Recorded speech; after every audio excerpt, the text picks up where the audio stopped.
Perfectamente, Lolita. Ok, entonces vamos a dar inicio a la capacitación del día de hoy y agradezco la invitación. Es un honor estar frente a ustedes el día de hoy. Voy a compartir la pantalla. ¿Cómo la comparto? Okay.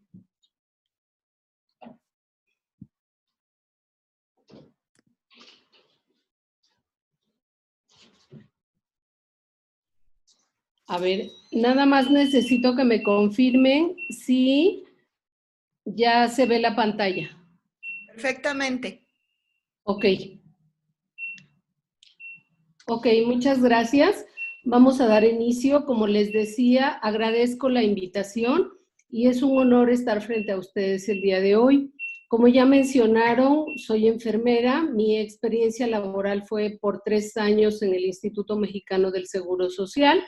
Soy jubilada y actualmente colaboro en la Unidad Médica de Investigación en Enfermedades Nefrológicas.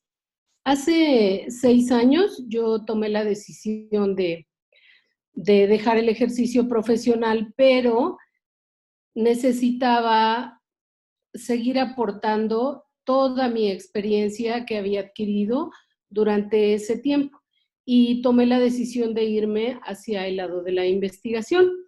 Entonces, al elegir el tema de hoy, decidí que sea algo que aporte a la situación que actualmente vivimos, que nos haga más conscientes de nuestra responsabilidad como seres humanos y nos haga encontrar la mejor versión de cada uno.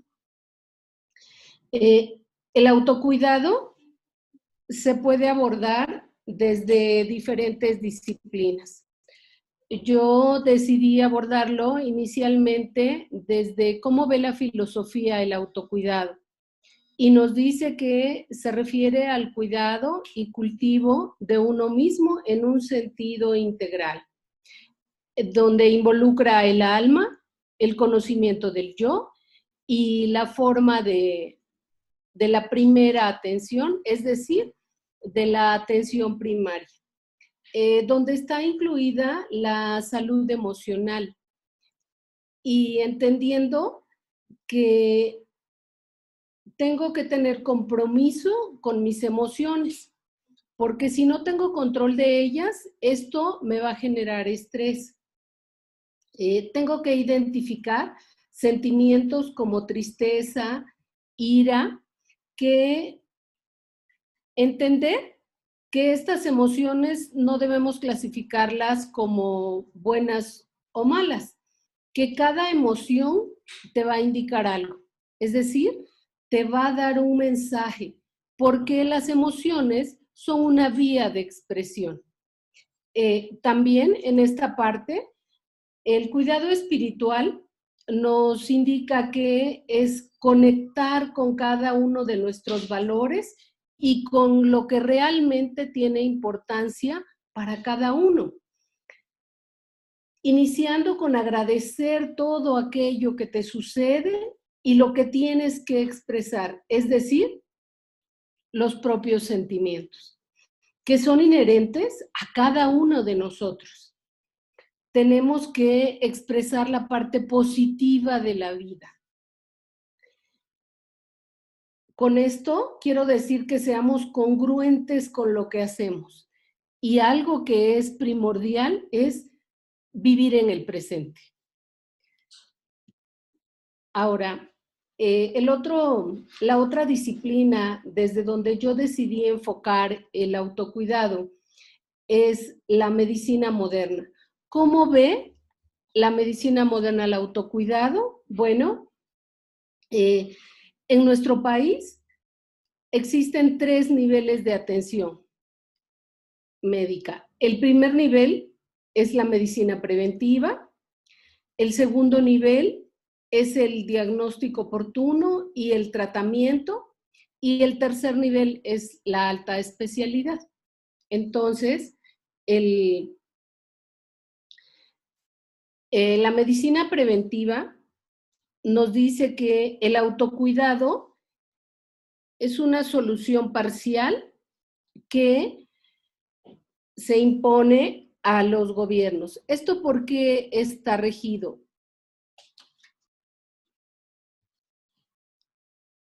Esto se encuentra regido porque dentro de la medicina preventiva está englobada la promoción de la salud y la protección específica. Entendiendo como promoción de la salud todas las acciones que vayan dirigidas a que tengamos un equilibrio. Este equilibrio estará determinado por varios factores que vamos a ir revisando. Es más fácil para un gobierno invertirle a la medicina preventiva. Sin embargo, nosotros en este momento, por el momento tan difícil que estamos pasando, vemos que realmente no es así, que estamos enfocados y desde hace muchos años estamos enfocados y empeñados en tratar de curar. Y esta pandemia lo que nos está demostrando es que si le invertimos a la parte de la medicina preventiva, en la promoción de la salud y en la protección específica, tendremos mejores resultados a largo plazo.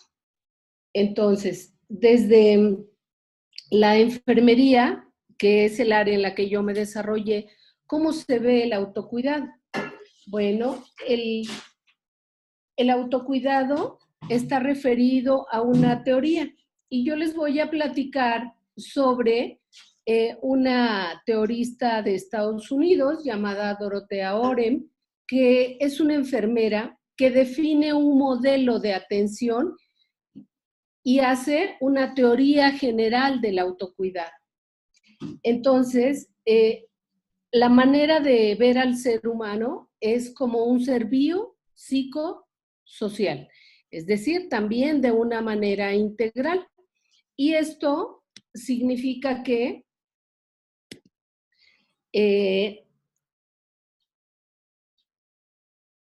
ella nos va a definir el concepto de salud.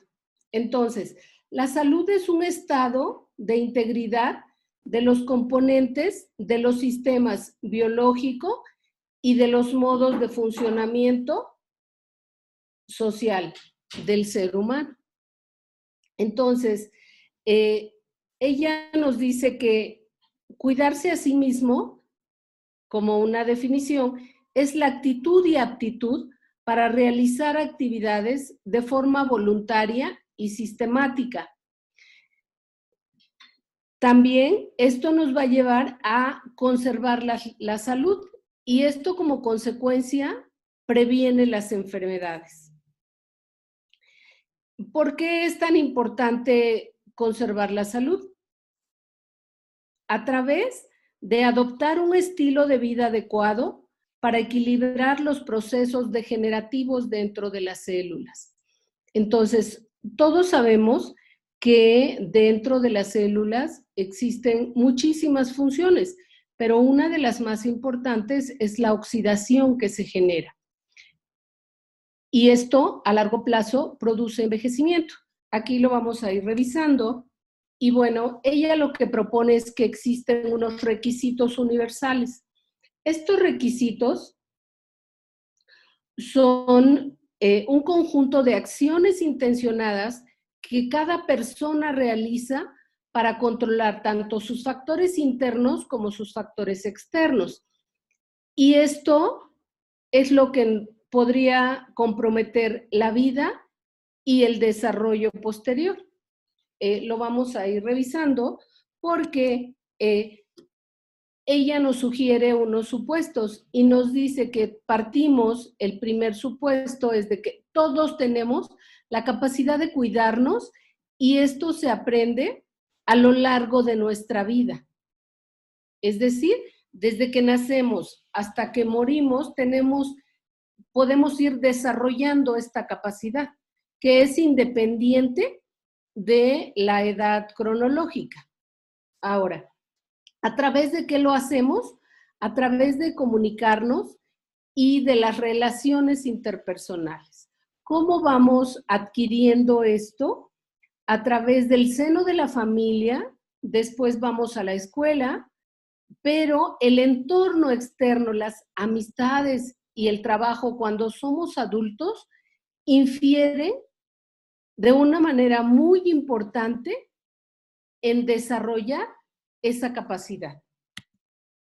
Ahora, vamos a analizar un poquito los factores del autocuidado.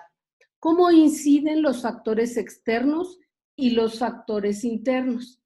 Partiendo de que el entorno va a representar todos los factores externos que incluso pueden influir en la decisión de la persona. Es decir, de emprender el autocuidado o sobre la capacidad de ejercer ese autocuidado. Un ejemplo muy claro es nuestra idiosincrasia, todo lo festeja con reuniones familiares, motivo por el cual hoy sufrimos porque no podemos estar reunidos. Entonces, cuando tomo la decisión de cuidarme, y es referente a la parte alimentaria el ejemplo, si yo acudo a una reunión familiar y hay cierta comida, la manera como está preparada, que en ese momento yo no puedo, la presión que se ejerce es, ¿por qué no?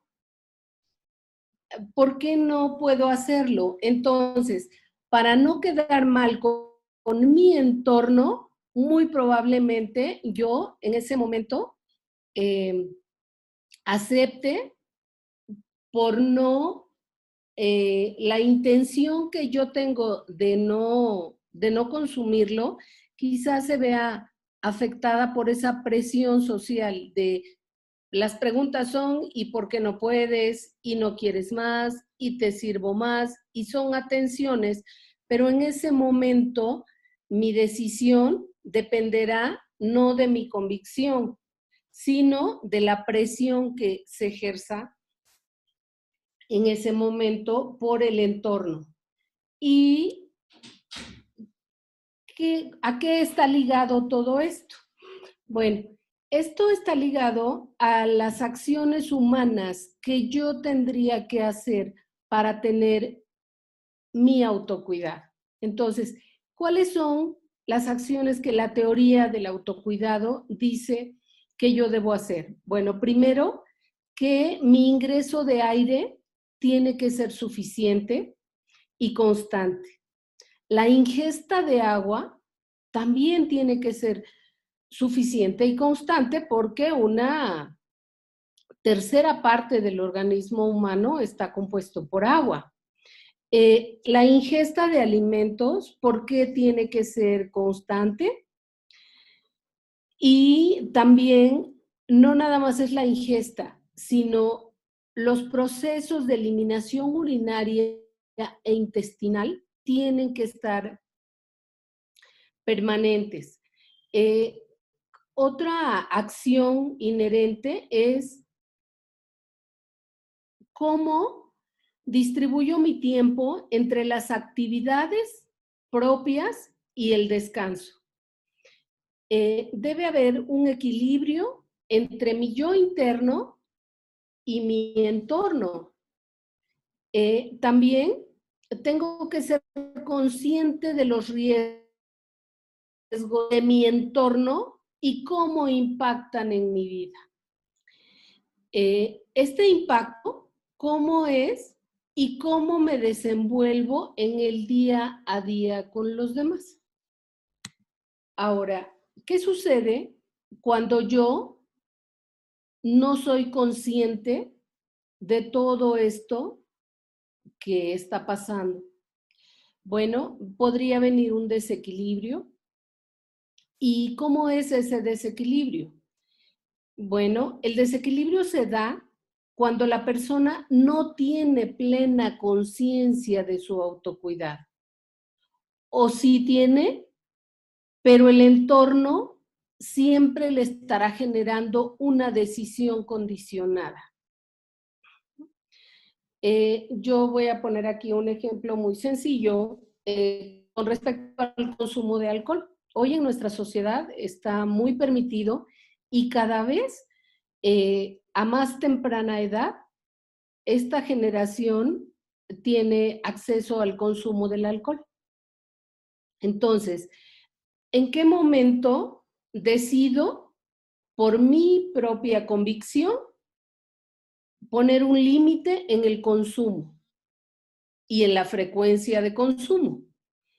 Luego, este desequilibrio, cuando empieza a manifestarse, va a generar un riesgo para la salud. ¿De qué va a depender que yo sea consciente de ese riesgo? Primero, de mi convicción interna, pero también de los factores externos que me están condicionando.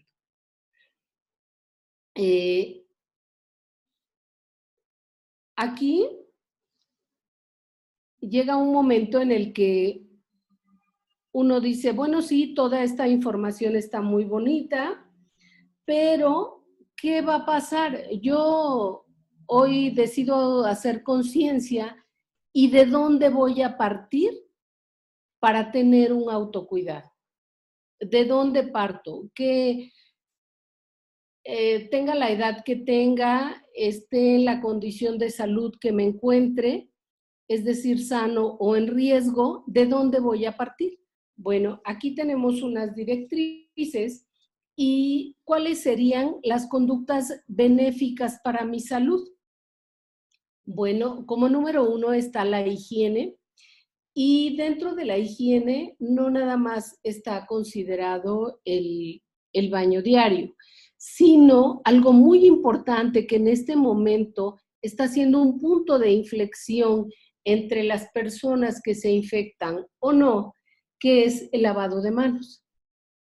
Este lavado de manos ya lleva una cierta sistematización de pasos que la OMS, la Organización Mundial de la Salud, lo tiene aprobado para que se haga igual en todo el mundo, porque los resultados están a la vista. Entonces, cuando se hace un lavado de manos adecuado de una manera sistemática, siguiendo los pasos, me da la seguridad que yo estoy eliminando los gérmenes de las manos.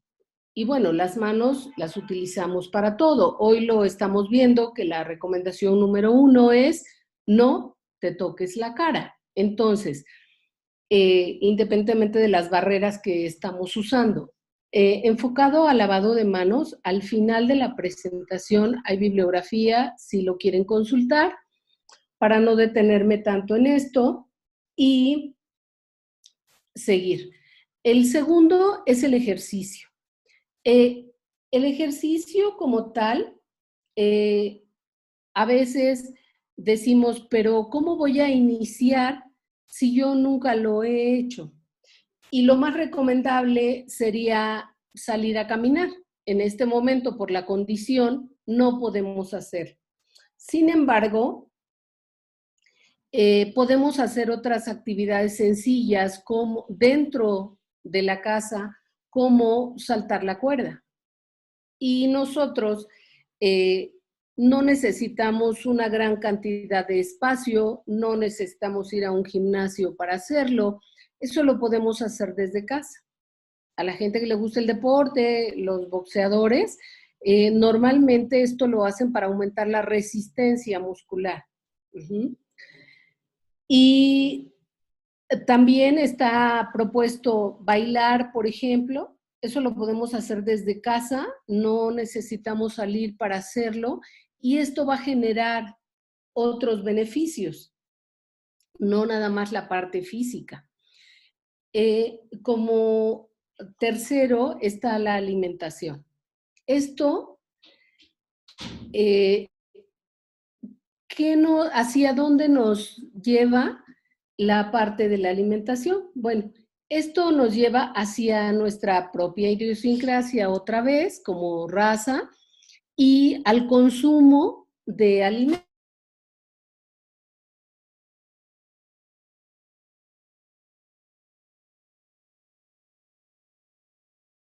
Tener una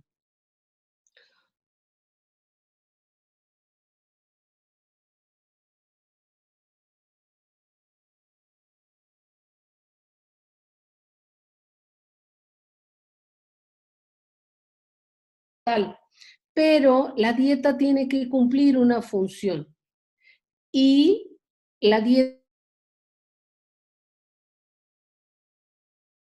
con la pirámide de alimentación, hoy estamos en la idea de cambiar un poco esto y del plato saludable, en el cual se incluyen frutas, verduras frescas, carne magra, leguminosas y otro tipo de proteínas. Sin embargo, ¿en dónde está la situación real? Que estamos regidos por el gusto en la parte sensorial. Y el gusto, es decir, si yo no tengo costumbre de consumir 3 verduras porque no me agrada al paladar, cuando yo tengo un hijo, yo le enseño a ese hijo a no comer esas 3 porque yo no las consumo. Si a mi pareja no le gustan 3 más, esa persona, ese hijo, ya va a tener un déficit de 6 verduras o frutas sin consumir. Ahora, en el equilibrio, ¿por qué tiene que ser equilibrada? Bueno, porque en cuanto al tamaño de la porción, quizá alguien dice, yo sí consumo los grupos de alimentos, sí lo hago de una manera sistemática, pero el tamaño de la porción rompe con ese equilibrio. Entonces, hoy en día también está muy en boga consumir alimentos de bajo índice glicémico. Más que medir calorías, se está hablando sobre el índice glicémico. Entonces, también ahí tenemos que tener cuidado y buscar la información adecuada para seguir conservando ese equilibrio. Y bueno, en este momento, ¿cuáles serían los alimentos que no deberíamos consumir de manera continua? Sobre todo los alimentos procesados. Hoy, en este tiempo de estar en casa, tenemos el tiempo para la preparación de los alimentos y no como cuando estamos saliendo de casa a realizar nuestras actividades y consumirlos en la calle. Ahora, ¿qué tipo de alimentos no debemos consumir? Los que contengan grasas saturadas, los que contengan grasas trans, que sean ricos en azúcares y que sean ricos en sodio. En este momento, los alimentos naturales tampoco están aportando la cantidad de nutrientes que requerimos. ¿Por qué? Para el buen funcionamiento celular. Porque la desmineralización de los suelos no se ha logrado remineralizarlos y todos crecen a raíz de tierra. Ahora hay una propuesta sobre sembrar y tener jardines dentro de casa para hacerlo de manera orgánica y eso ayudaría mucho también. El siguiente es la suplementación y bueno,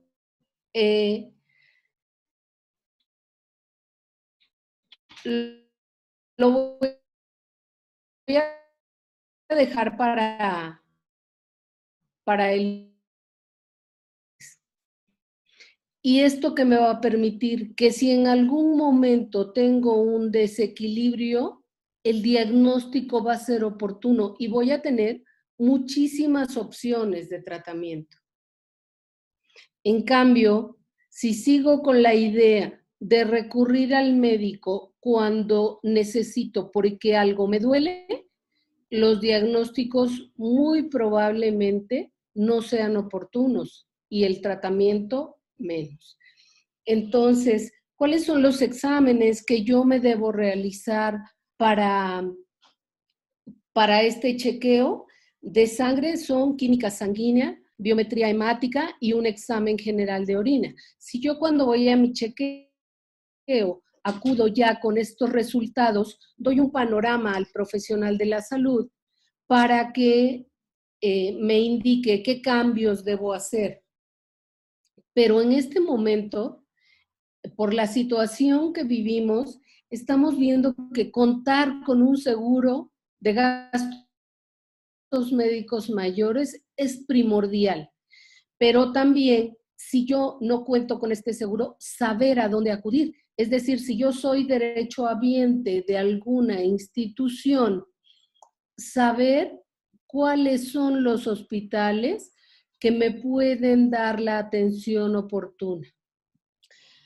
Después continúa el descanso. ¿Y qué sucede durante el descanso? En promedio debemos dormir entre 7 y 8 horas porque durante este tiempo se da la regeneración celular. Entonces, tengo que ser consciente de que si duermo menos tiempo, mi regeneración no será la adecuada. Habrá mayor oxidación y mayor producción de radicales libres. Bueno, también, ¿por qué sería importante la recreación? Porque en este momento que no podemos asociarnos, el tiempo de convivencia con nuestra familia o con nuestro entorno primario es muy enriquecedor conocer a las personas y la reunión en familia, tal vez ver una película, tal vez comentar un buen libro, toda esa parte ayuda a la parte emocional, como veíamos al inicio. Ahora, ¿por qué la suplementación la dejé para el final? Bueno, porque tiene un papel primordial y relevante. En esta emergencia sanitaria, el sistema inmune es lo que está, la respuesta del sistema inmune es lo que está haciendo la diferencia entre tener síntomas exacerbados o tener síntomas muy suaves. Entonces, ¿qué debe cumplir un suplemento? Un suplemento tiene que ser inocuo, es decir, no debe de causar daño a la salud. Debe ser de una calidad farmacéutica, sin que sea medicamento. Tiene que ser de un laboratorio de investigación, es decir, que tenga publicaciones, que tenga estudios que avalen el uso de ese suplemento. Y tiene que tener unos avales internacionales externos, como la FDA, como la COFEPRIS en nuestro país, porque eso nos da la seguridad de que nuestras células tendrán un mayor rendimiento. Y también que aparezca en el PLM, para que los médicos tengan la certeza de que no van a estar en riesgo cuando durante el fomento de la salud se recomienden el consumo de suplementos. Como yo les había comentado anteriormente, hoy está comprobado que la absorción de los nutrientes no está siendo adecuada. Y más adelante, con los ejemplos, vamos a ir analizando cómo ayuda y en qué ayuda. Ahora, esta suplementación en el autocuidado puede ayudar a un sistema en específico o puede ayudar a todo el cuerpo humano, a todos los sistemas. Es decir, ¿hacia dónde se va a ir la efectividad del suplemento? A donde yo lo esté necesitando en ese momento. En ese momento que estamos pasando, todos lo que queremos es tener un sistema inmune que tenga una, que ya mencioné, y los sistemas reproductores. Todos están involucrados porque todos conforman el cuerpo humano. Y todos sabemos que el cuerpo humano es una máquina perfecta, que funciona de manera perfecta, que tiene un rendimiento al 100%, pero para la efectividad de ese 100% necesitamos estarle dando la nutrición adecuada, es decir, los nutrientes que me permitan, aparte de dar el rendimiento, estar sano. Y bueno, dentro de los nutrientes que necesitamos, yo elegí algunos que son de muy buena calidad, de muy buena fabricación, de muy buena manufactura y las vitaminas y los minerales, aunque de pronto son muy satanizado el consumo, porque la idea en general es que consumir vitaminas es subir de peso. Quiero decirles que no, no es así. Esto es una falacia, porque quizá en el pasado, por la parte farmacéutica, las vitaminas se conformaban también de una parte de carbohidratos. Y entonces eso era como la cuestión de me da más hambre, por lo tanto aumento de peso. Hoy no. Hoy están compuestos de los suplementos están compuestos de toda una gama, de una formulación que tiene una patente. Entonces, esto nos da la seguridad en el consumo, que es para nutrir dentro de la célula, no es para aumentar de peso. Ahora, ¿cuáles son los beneficios que yo voy a tener si consumo vitaminas y minerales? Que aquí se llaman Cellessentials de este laboratorio y nos dan como algo primordial una protección antioxidante, es decir, que nos van a defender de los radicales libres.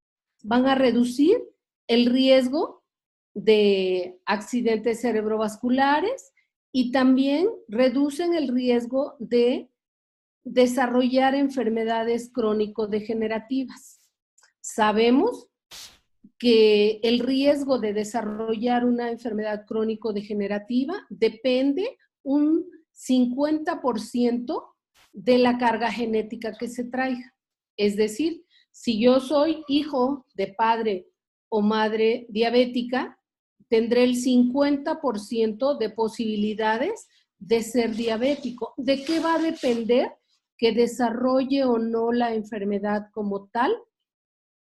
Número 1, de mi estilo de vida. Número 2, de la manera como me nutro. Y número 3, de la manera como me suplemento. Del ejercicio que haga, como vimos en el equilibrio. Entonces, dan más energía y estoy segura de que el consumo a largo plazo lo que me va a dar es una nutrición óptima dentro de mis células. Es decir, que me refuerzan el sistema cardiovascular, el sistema reproductivo, el sistema digestivo, el sistema óseo y respiratorio. Entonces, esto me está asegurando, el consumir vitaminas y minerales, me va a asegurar que yo estaré en el camino correcto hacia una nutrición correcta.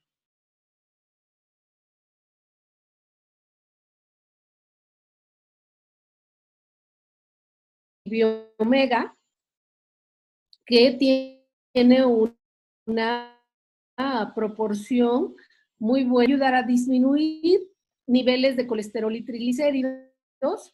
¿Y cuáles son los beneficios que el Biomega me aporta? Bueno, mejora los sistemas circulatorio, inmune, musculoesquelético, porque los niveles de EPA y DHA, como les había comentado,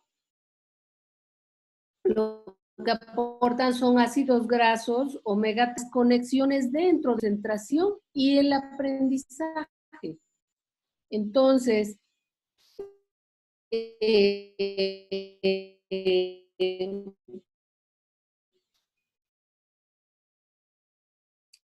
el consumo de biomega me está asegurando que yo estaré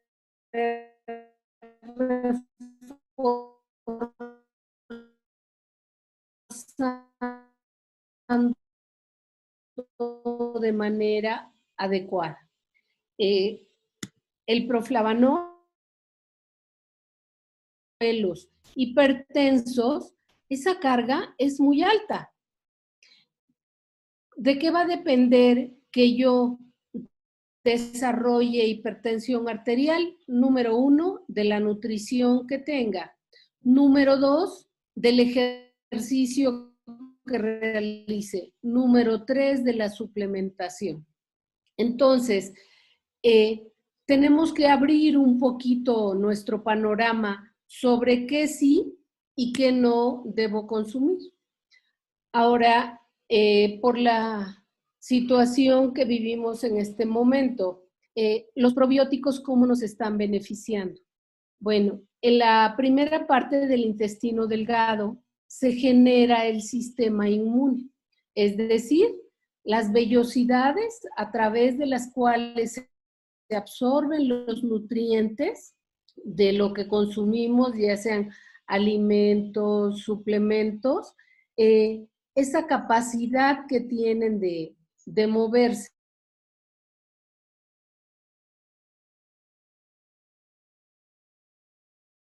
Más efectivas cuando nacemos, porque está esa parte del intestino empezando a desarrollarse.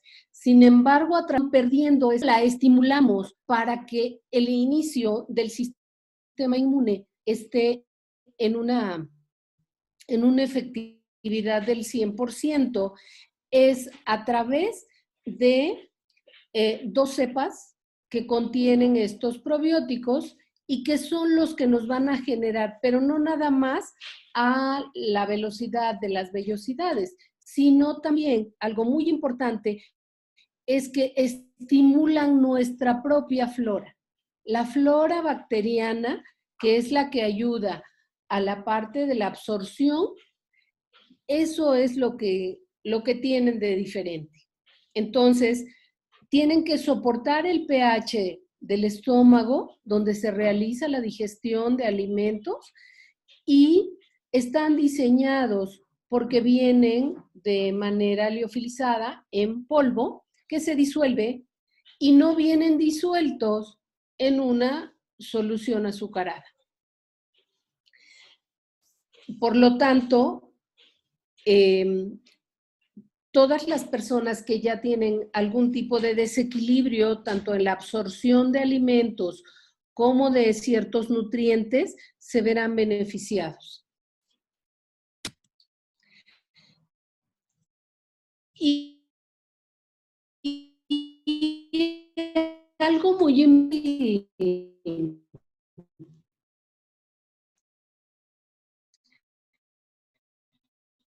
del tiempo, aparte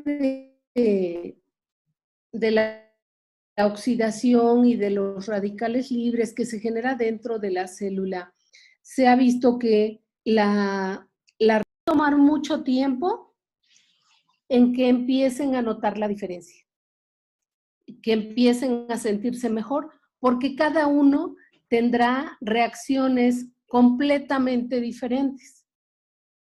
Porque la suplementación que yo necesito no es la que necesita un adulto joven, no es la que necesita alguien que tiene algún deterioro en su salud.